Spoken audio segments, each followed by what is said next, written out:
Salut Karine. Salut Laura. On voit tout le temps Kate Middleton, Charles, William, Harry, Meghan, mais au final, la famille royale, c'est bien d'autres stars dans cette famille. Exactement, parce que bon, effectivement, tu as ceux qui prennent la lumière, et évidemment, c'est tous ceux qui sont rois, futurs rois. Exactement. Et en fait, il n'y a pas que eux, puisqu'il y a aussi, et on l'oublie tout le temps, mais en fait, la reine Elisabeth, elle a eu 4 enfants. Et généralement, c'est un peu comme les 7 nains, il t'en manque toujours un. Et celui qui manque souvent, c'est le petit dernier, c'est Édouard, puisque Elisabeth a eu évidemment Charles, ensuite Anne. Ensuite Andrew, dont on ne parlera pas ici, dont on ne parlera plus jamais.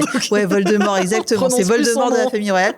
Et Edward. Et en fait, c'est justement et Anne et Édouard, et surtout sa femme aussi, Sophie, puisque c'est un couple, ils sont indissociables l'un de l'autre. Ils sont indissociables l'un de l'autre, dont on avait un peu envie de parler aujourd'hui. Ouais, on va vous les présenter tout de suite. Allez, go. Oh my God!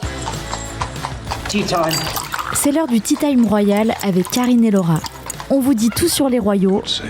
Et on n'oublie pas le Ginto. Moi, j'ai une petite tendresse pour la princesse Anne, qui est vraiment l'incarnation du pas de vague, mais qui bosse en fait comme une damnée. C'est celle qui bosse le plus dans la famille royale. Mais pourquoi on n'en parle jamais? Enfin, pourquoi en fait, pour être un peu vulgaire, pourquoi tout le monde s'en fout? Elle bosse comme pas possible. C'est vrai que chez nous, la princesse Anne, personne ne la connaît. Je me souviens. Elle est venue en France il y a pas longtemps. Voilà. Je me souviens aussi au moment des obsèques. Je pense qu'il y a beaucoup de monde qui s'est demandé, mais c'est qui est cette vieille dame? Elle avait une sœur, Elisabeth II. Ouais, voilà. Limite, prends ça dans ta tête. Malheureusement, alors que non, Anne au Royaume-Uni, c'est une véritable star. C'est une star. Je crois qu'elle a. Bon, aujourd'hui, Charles s'en sort pas trop mal au niveau de sa cote de popularité. Ouais, il est bien remonté. Mais quand même, sa sœur Anne, je pense que pendant plusieurs années, elle l'a dépassée parce que elle est, comme tu l'as dit, reconnue comme étant une bosseuse. Et il est vrai que la famille royale, que ça soit au Royaume-Uni ou partout dans le monde, tout le monde pense que quand on fait partie d'une famille royale, on ne fout rien. Ah bah voilà, on a les pieds sous la table. Hein. Bah ouais, clairement, on se fait servir. Voilà, c'est pas mal. Ouais, on est bien né et c'est tout. Et en fait, on fait rien. Comme Andrew. Sauf que, lui à la rigueur, et puis comme Harry, bisous. Ouais. Mais, tu as une balle perdue. Voilà.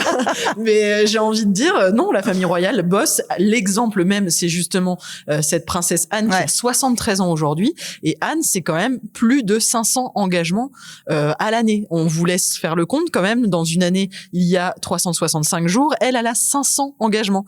Ça veut dire qu'il y a des fois, il y a des jours, elle en fait plusieurs. Elle va serrer des mains, elle discute avec des gens avec lesquels elle a pas forcément envie de parler, mais elle le fait. C'est clair. Parce qu'elle a le devoir chevillé au corps. Et en fait, c'est ça, on a vraiment, en tout cas avec, alors Charles aussi, avant qu'il devienne roi, il bossait énormément, mais oui, bien sûr. Anne, on a vraiment, je trouve, c'est vraiment l'incarnation de la femme qui est dédiée à la famille royale, à la monarchie, et au fait qu'en fait, ce que dit beaucoup Charles depuis qu'il est roi, ils ont beaucoup reçu, mais ils doivent beaucoup rendre. Et elle ne moufte pas, la princesse Anne. On ne l'entend jamais. En dehors du Royaume-Uni, on ne parle pas d'elle, on ne sait pas ce qu'elle fait. Alors qu'en fait, là-bas, c'est une énorme star parce que les gens sont extrêmement admiratifs du fait qu'elle ait mis sa vie intégralement, qu'elle soit intégralement dédiée à la couronne. Et ce qui est étonnant, c'est que donc, comme on le disait il y a 2 minutes, elle est venue en France il y a pas très longtemps, mais il y a un désintérêt total d'elle qui est assez terrible. Parce que je sais pas si tu te souviens, on était à la rédac ce jour-là et on m'a dit oh là là, la princesse vient d'arriver en France, et j'étais là, mais à quel moment Kate Middleton elle vient? Enfin, c'est pas possible. Alors, c'était avant, malheureusement, c'était avant l'annonce du cancer de Kate. Et on était là, mais à quel moment elle est où? C'est pas prévu, c'était pas l'agenda. Et on dit mais non, mais c'est la princesse royale, c'est Anne. On s'en fout, quoi. Voilà, on continue notre vie, on passe à autre chose. C'est dur quand même. Bah oui, alors que Anne, au final, elle a une histoire très intéressante. Elle aussi, elle a été dans des scandales. Elle a divorcé, elle aussi. Elle fait partie de ces personnes qui ont fait passer une terrible année 92 à la reine Elisabeth II. Voilà, parce que elle a divorcé également, qu'elle s'est remariée à un écuyer royal, et ça normalement c'est interdit. Oh bah l'écuyer royal, c'est quand même en dessous de tout, quoi. Bah, bien sûr, c'est le plouc. Hein. Attends, on va être honnête, pour la famille royale. À quel niveau, là, nom de Dieu? Pas terrible. Excusez-nous. On s'emballe, pardon.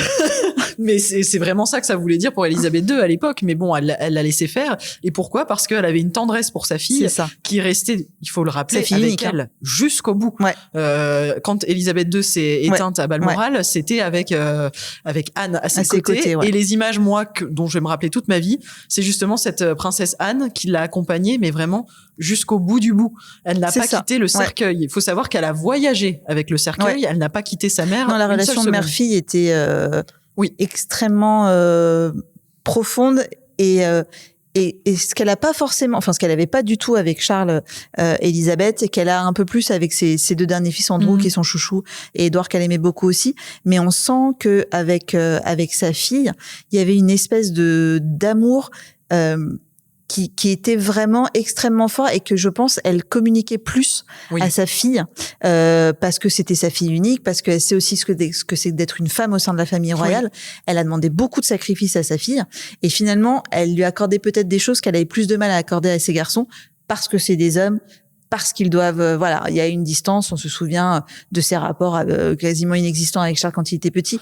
Voilà, la relation entre les deux était hyper belle, et je pense aussi que c'est ce qui fait que le public a été sensible à ça, parce que, et ça l'a fait avec chacun des 4 enfants d'Elisabeth. Mais quand elle est décédée, je me souviens, tu sais, quand ils étaient chacun aux 4... La veillée des princes. Normalement, elle avait pas le droit d'y participer. Hein, c'est ça. Et à quel moment tu lui interdis d'enterrer sa mère, de rendre hommage à sa mère? Et ça, vraiment, c'était là pour une fois, on n'a pas vu des héritiers, on n'a pas vu des membres de la famille, on a vu des enfants qui pleurent leur mère. Ça, c'était très touchant. Et elle a été particulièrement héroïque. Oui. Et comme tu le dis, elle était là du début à la fin. Et si, clairement, en dehors des frontières du Royaume-Uni, tout le monde s'en fout, je pense qu'effectivement, au Royaume-Uni, Anne, elle est presque aussi intouchable que sa mère. Ah, mais c'est une héroïne, là. Bah, déjà, faut rappeler qu'elle a aussi une carrière en dehors de la famille royale. Avant de se consacrer à la famille royale, on lui a laissé l'opportunité d'être une brillante cavalière, ce qu'est sa fille aussi aujourd'hui, Zara. C'est vrai. Donc c'est ça. Enfin, c'est quand même l'un des rares, peut-être même le seul, je pense que je me trompe pas en disant ça, mais c'est le seul membre de la famille royale qui a participé aux Jeux Olympiques. Et ça, les gens le retiennent. Donc je pense qu'il y a Zara maintenant, donc elles sont peut-être 2. Mais c'est le premier. Voilà, on va dire ça comme ça, c'est le premier. Et voilà, pour eux, Anne, c'est bien plus que ce qu'elle représente chez nous, parce que chez nous, c'est rien, malheureusement. Mais c'est une vieille dame qui va inaugurer des crèches, quoi. Voilà, c'est tout. Alors que non, chez eux, c'est un personnage très important, très apprécié, parce que elle a aussi hérité du côté de son père de cet humour anglais assez particulier. Et quand on rencontre la princesse Anne, on sait qu'on va se prendre un petit taquet et que ça va être très sympathique, quoi. Ça va être assez rigolo. Un peu comme quand tu vas voir certains humoristes en France où t'es au premier rang et tu sais que tu vas prendre cher. Ouais, voilà. Mais version royale, quoi. Voilà. Il faut savoir que le jour de son couronnement, Charles croise sa sœur devant les caméras, hein, et qu'elle lui dit comment tu vas, vieille bique, quoi. Bon, chez eux, c'était traduit par vieux haricot. Nous, je pense que l'équivalent chez nous, c'est vieille bique. Mais voilà, donc c'est des moments très très rigolos entre les frères et sœurs. Et voilà, donc Charles, il faut savoir aussi qu'il adore Anne. Par contre, ses rapports sont plus compliqués avec une autre star de la famille royale, qui est le petit dernier, qui est le prince Édouard. Ouais, le prince Édouard et son épouse Sophie. On va beaucoup vous parler des deux presque en même temps, parce qu'ils sont quasiment indissociables. Bien sûr, mais le prince Édouard et le roi Charles, ils ont des rapports qui sont pas ouf, on va dire.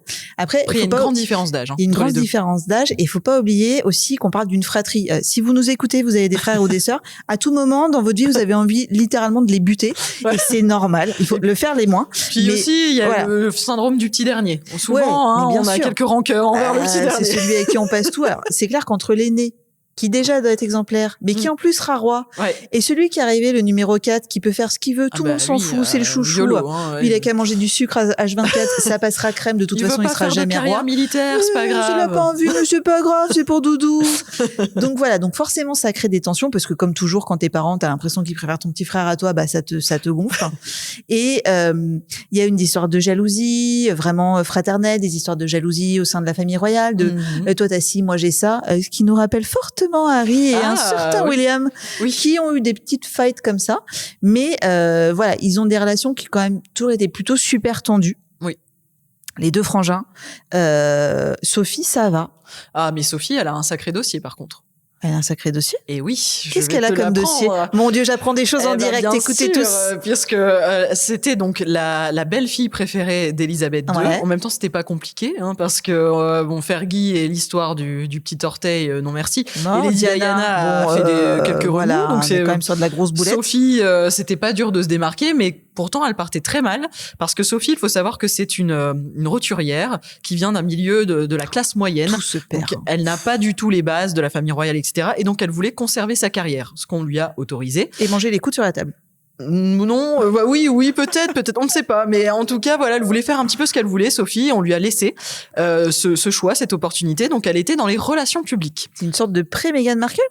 Oui, mais quand même qui sait respecter des règles. Sauf que là, en tant que personne qui s'occupe des relations publiques, elle se retrouve piégée par un journaliste qui s'était déguisé, je ne sais plus trop exactement en quel ambassadeur, mais en tout cas, il s'était fait passer pour un ambassadeur et auprès de lui, pour récupérer sa com, elle s'est mise à faire des petites confidences sur la reine Elisabeth II et elle l'a appelée la vieille. Voilà, donc la belle-fille préférée d'Elisabeth II a une énorme casserole donc au Royaume-Uni, c'est parce que dans les années 90, elle s'est permis d'appeler la reine la vieille et ça c'était très mal parti parce que ça s'est su parce que n'importe qui ayant une belle-mère et la traitant de vieille et se fait gauler, c'est que ça se passe pas bien. Voilà, donc c'est quand même assez miraculeux que les liens se sont soudés vers la fin parce que c'est devenu l'une des confidentes de la reine Elisabeth II. Il faut savoir qu'Elisabeth II voyageait rarement sans Sophie. Qu'elle l'a considérée comme sa confidente, comme son amie et comme sa propre fille, elle le disait. Alors, est-ce que tu sais, parce que là, pour le coup, moi, vraiment, je découvre cette histoire, mais est-ce que tu sais pourquoi et comment les relations, du coup, sont passées de la vieille à mon Dieu, je t'adore? Parce que, du coup, Sophie a su respecter sa place. Il y a eu, plein de boulettes du côté de Édouard aussi, il est pas impardonnable non plus. Mais Sophie, quand on lui a dit, maintenant tu arrêtes ta carrière, tu rejoins la famille royale, elle a fait tout bien. C'était une Kate Middleton avant l'heure. Elle a vraiment fait tout correctement. Et elle avait beaucoup d'amour pour la reine Elisabeth, même si elle a appelé la vieille. Dans ses discours, elle l'appelait Mama. Ce qui est quand même très tendre. C'est hyper intime. Voilà, et c'est comme ça qu'elles sont devenues très proches. Et aussi, Elisabeth II avait beaucoup d'admiration pour elle parce que Edward et Sophie ont décidé que leurs enfants n'auraient pas de titres royaux, qui seraient élevés comme n'importe qui. Ils sont allés dans des écoles publiques. Lady Louise a carrément fait un boulot dans une pépinière, je crois, pour payer ses études à Saint-Andrews. Ce sont des gens très simples. Et ça, Elisabeth II avait beaucoup d'admiration par rapport à ça et c'était devenu vraiment sa famille chouchou parce que ils étaient un peu simples, ils faisaient pas de dégâts parce que Edward, autre anecdote rigolote, il a eu une carrière dans la télé et il a fait plein de boulettes à ce moment-là, il a mis la famille royale dans l'embarras. On se souvient c'est des boulets. Mais on se souvient du documentaire de la famille royale à la télévision qui avait été une catastrophe, je ne sais plus en quelle année, mais Philippe voulait absolument filmer le quotidien de la famille royale et en fait ce qui s'était passé c'est que tout le monde les avait trouvés très snobs, c'était une catastrophe. Je me souviens Personne n'a retenu les leçons. Parce que Edward, quand il s'est investi dans une carrière à la télé, il s'est dit tiens, si j'envoyais toute ma famille à Interville, sachant que ma famille c'est la reine. Top à la vachette. Voilà, donc les images existent et je vous invite à les consulter parce que c'est hallucinant. Vous avez donc Edward, je crois sa femme Sophie, le prince Andrew, Fergie, ainsi que la princesse Anne. C'est pas étonnant qu'il y ait Fergie, tiens. Mais évidemment qu'elle est dans le truc des vachettes. Évidemment. Oui, habillés comme des bouffons du roi ou comme au temps médiéval et qui font des épreuves comme ça, qui affrontent des gens lambda pour gagner je ne sais quoi. Et ça a été un total fiasco et ça a mis en pétard Charles qui avait bien prévenu son entourage, qui avait bien pris le soin les tocards. Voilà, il est hors de question que tu foutes un pied dans cette émission parce que tu vas nous coller la honte. Et il avait raison au final. Et en même temps, c'est aussi hyper révélateur des rapports justement de Charles et de Édouard qui Charles a quand même une petite tendance à taper sur son frangin dès qu'il peut. Ça va beaucoup mieux depuis le décès d'Élisabeth II, avec la monarchie qui a été réduite et donc Édouard et Sophie qui sont montés en puissance, qui font beaucoup plus de choses. Ah oui. Mais je trouve que tu as quand même un sentiment et ça prouve que t'es 75 ans ou 15 ans, ton frère il te saoule quoi. Et je trouve que tu le sens bien parce que Charles effectivement a donné des très beaux titres honorifiques à Édouard et Sophie. Voilà, il les a vraiment fait dans l'entreprise, on dirait monter en compétences. Bien sûr, parce qu'il était que comte.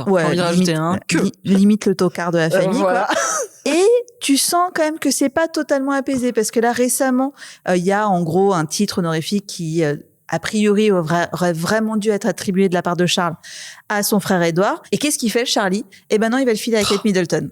Et on sait que Édouard était fumasse, un peu comme quand t'as une maison de famille et que t'apprends qu'au dernier moment que ta semaine c'est ton grand frère qui va y aller et que du coup tu vas trouver une location un village vacances, voilà. Et c'est quand même assez révélateur du fait qu'ils ont beau faire tout ce qu'ils veulent, Édouard et Sophie, ils ont beau bosser comme des chiens et vraiment ils le font. Ils le font vraiment en ce moment d'ailleurs. Donc ils bossent vraiment beaucoup pour suppléer à la maladie de Kate Middleton, au départ de Harry et Meghan, au fait que la famille royale aujourd'hui elle est hyper réduite et en même temps tu sens qu'ils ont beau faire tous les efforts du monde, t'as quand même un côté familial qui est que si je peux te mettre un taquet, je ne me prierai pas de le faire parce que je suis le roi et pas toi. C'est ça. Et Charles, j'ai envie de dire, c'est un peu cette chanson de Hélène Ségara et de Laura Pausini. On n'oublie jamais rien, on vit avec. Et il a pas oublié les petits coups de canif de son petit frère, les privilèges qu'il a pu avoir, etc. Donc même si aujourd'hui, effectivement, Édouard est un pilier de cette famille royale, sa femme aussi, eh bien Charles, oui, il lui fait rappeler qu'il n'a pas tout fait bien, qu'il n'a pas toujours été au service de la famille royale d'ailleurs, il s'y est mis un petit peu tard. Donc s'il peut faire passer sa belle-fille préférée avant ce couple-là, bien sûr, il le fera. Mais bon, voilà, faut quand même reconnaître que il faut pas il faudrait pas qu'il crache trop sur Sophie et Édouard, parce qu'aujourd'hui, moi je les trouve exemplaires. Sophie, c'est le premier membre de la famille royale à s'être rendu en Ukraine, et on sait très bien que c'est quand même assez particulier parce que normalement la famille royale ne s'exprime pas sur ce genre de sujet, et elle l'a fait. Elle mérite, à mon sens, une médaille parce qu'elle a été celle qui a été la médiatrice entre la famille royale et Harry et Meghan. Bon, ça ne s'est pas bien passé. Qu'on connaît. Bon, voilà, je pense qu'elle a vite abandonné finalement. Oui. Mais pour avoir tenté et pour s'être proposée, je pense qu'elle mériterait quand même d'avoir un petite récompense. Mais je pense que vraiment, que ça soit la princesse Anne ou Édouard et Sophie, ce sont des gens à surveiller, ce sont des gens à découvrir parce qu'ils sont vraiment très intéressants. Eh ben, ce que je propose dans ces cas-là, c'est qu'on vous en reparle très rapidement pour vous en dire un peu plus sur un peu les 3 tocards de la famille royale qui, comme dans toutes les bonnes courses hippiques, font une remontada de toute beauté. On aura l'occasion d'en parler très bientôt, donc dans notre podcast Tea Time Royal. Et Ginto. Merci de nous avoir écoutés. Retrouvez Karine et Laura chaque semaine. Et pour plus de contenu exclusif, rendez-vous sur voici.fr.